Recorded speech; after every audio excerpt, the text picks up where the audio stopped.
going on, Elite Vision? How we doing? I know it's been a little bit since I've done a video. Still, I work full time, so I try to find time to get these videos in. Gonna try to get caught up today, a little bit at least over the next couple of days. Don't have my hat on, but yeah, it's me. You can tell by the country accent probably, but today I'm gonna talk about something I didn't do when the Indiana's Fever season was over. I want to talk about the WNBA, just wrap up what this was my very first season watching the WNBA. I've watched the NBA since I was 11, so that's probably like 31 years. But I want to go ahead and say that I hope this makes sense to you. The WNBA is a special league, but there ain't nothing special about it. I know you're going to think, man, that makes no sense, but let me explain. Ever since the season started and we listen to the gatekeepers of the WNBA, because you have to pass some kind of test to be a fan in the WNBA, because the WNBA is some kind of elite league compared to the NBA. No, it's not. It's not. I think the WNBA is special in the way that it brings some suspense. Because in the NBA, when your team has a breakaway, you know they're probably going to dunk it. It's like 99.9999% the ball's going in. In the WNBA, wide open, right under the goal does not mean they're going to make it. It don't matter if it's from Asia Wilson, Caitlin Clark, all the way down to the 12th person at the end of the bench. It doesn't matter. You have no idea if they're going to make that 1 foot shot. So I think that's actually, like some people say, I don't watch it because they can't even hit wide open layups. Which they can, but they miss a decent amount, a lot, for what pros should miss. So I think that brings a lot of suspense, when your favorite team's players about to have a wide open lane to the hole, and you're like, oh my God, are they going to make this layup? I don't know. I don't know about all of you, but I love that. I love that aspect of the game. It's nothing elite. I know people want to say this is the most competitive athletic, sport in the world. These are the most competitive, basketball players. No, man, they're not. You can take the worst player in the NBA, put them in the WNBA, and they're going to be the MVP of the WNBA. The WNBA, we need to not compare it to the NBA. These aren't the most elite. These aren't the most competitive. It would be scary to watch like an Anthony Edwards or a Victor Wembanyama go in the WNBA. Or LeBron. And LeBron, he's 40-something. He would probably score 50 points a half. Or a quarter, who knows. So, the WNBA is special, but there's nothing special. So, all of you gatekeepers, y'all need to quit talking like this is some elite club that we're in now, us new watchers to the WNBA. A lot of us have been basketball fans for a long time. This is kind of like stepping down to watch another league. Going from the NBA to the WNBA is not stepping up. I enjoy the WNBA. I enjoy watching Caitlin Clark. She brings a flair to it. But the entertainment, when it comes to talent-wise, is not anywhere near the NBA level. I'm sorry, it's just not. Okay. Now that I got that out of the way, I want to go ahead and say, for the WNBA to be successful, They need to start looking to the NBA. First off, please, let's quit trying to make A'ja Wilson the face of the league. She has nothing positive to say. She whines about when she gets her shot blocked and somebody stares her down. She's telling one of her own teammates that you're just here or you're just successful because of privilege. Like she did with Kelsey Plum talking about Paige Beckers.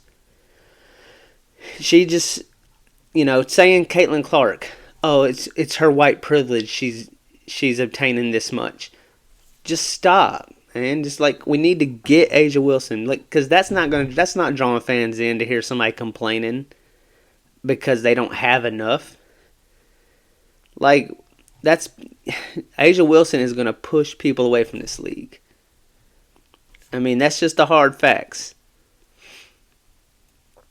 I mean, the players need to learn how to be more positive. When Victor Wembanyama came into the league, he's still skinny, but he was real skinny, and people worried about his, strength. But they didn't say, man, he has reality coming his way. Yeah, you may look good in your other league, but when you get here, you ain't, stop, man. Just LeBron James, when they asked people, like vets, about Victor Wembanyama, they're like, man, it's incredible, man. I think he's going to be successful. And they're just building each other up. You don't have to put somebody down to create interest. You see what I'm saying? Be positive. Build them up, because that's going to make the fans be like, wow, and LeBron's saying he's good, so we really need to go watch this game. Build the players up, because all I see in the WNBA is tearing down. The players are trying to create an unsuccessful environment for the players. In the NBA, the way they welcome a player to the league is by dunking on them or posting them up and scoring, like Embiid had a 70-point game against the Spurs and Wemby.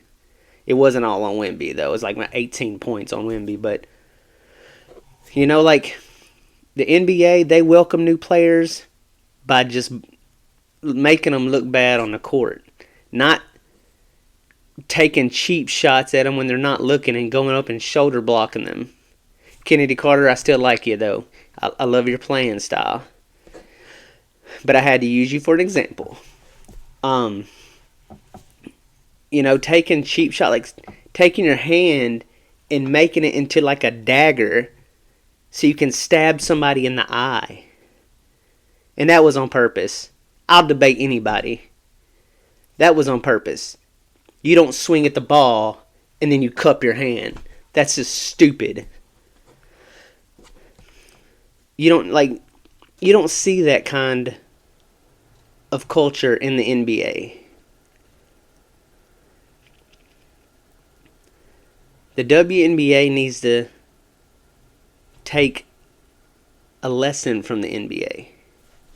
Build up your players. Push them to be better on the court.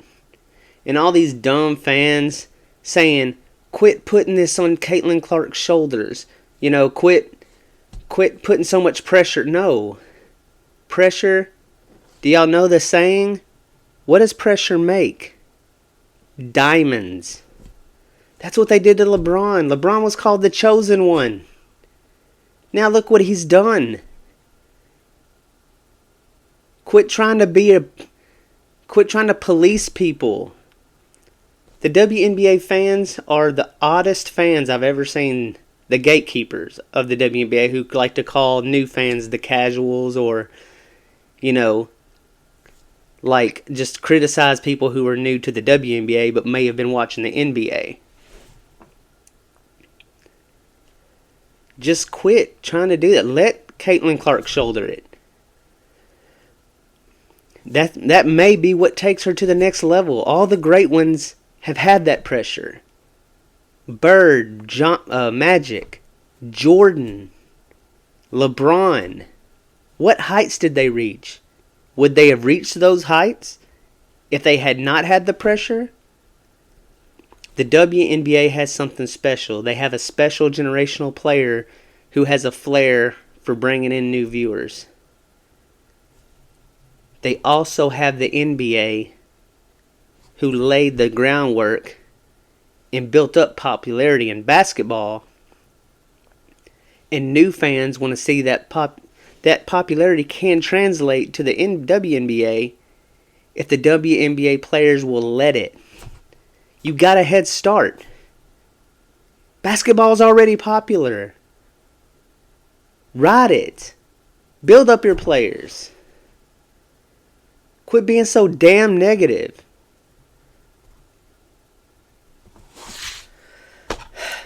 Shoot. Sorry, I've played basketball and watched basketball my whole life. And, I really enjoyed watching the WNBA my very first season. And I want to see it grow. I want to see Paige Beckers, Juju, and even Taurasi, man. She can play till she's 50. Seeing all these players on the same court, it could be something special to help the WNBA reach new heights. Where their attendance is like easily over 1 million. Their ratings are easily over 1 million. No problem. Like they never see 900,000.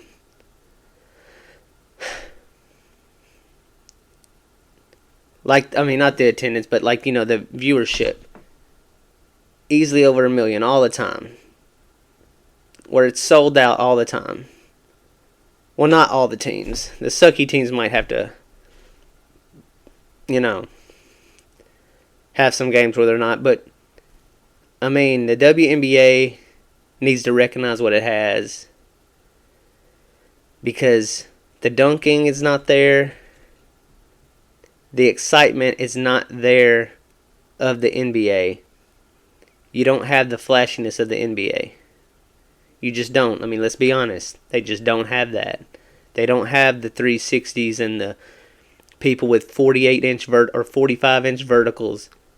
Or 48, actually. Keon Johnson. He has a 48-inch vertical. But, take advantage of what you got. Quit trying to harm it. I understand playing tough. I don't know if any of y'all know Lonzo Ball. In his first game, Patrick Beverley hounded him full court.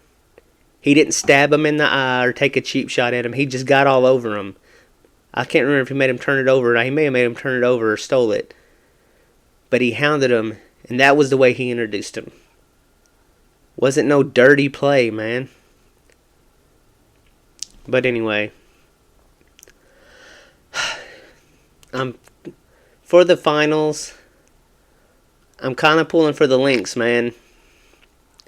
I like Fee Collier, dude.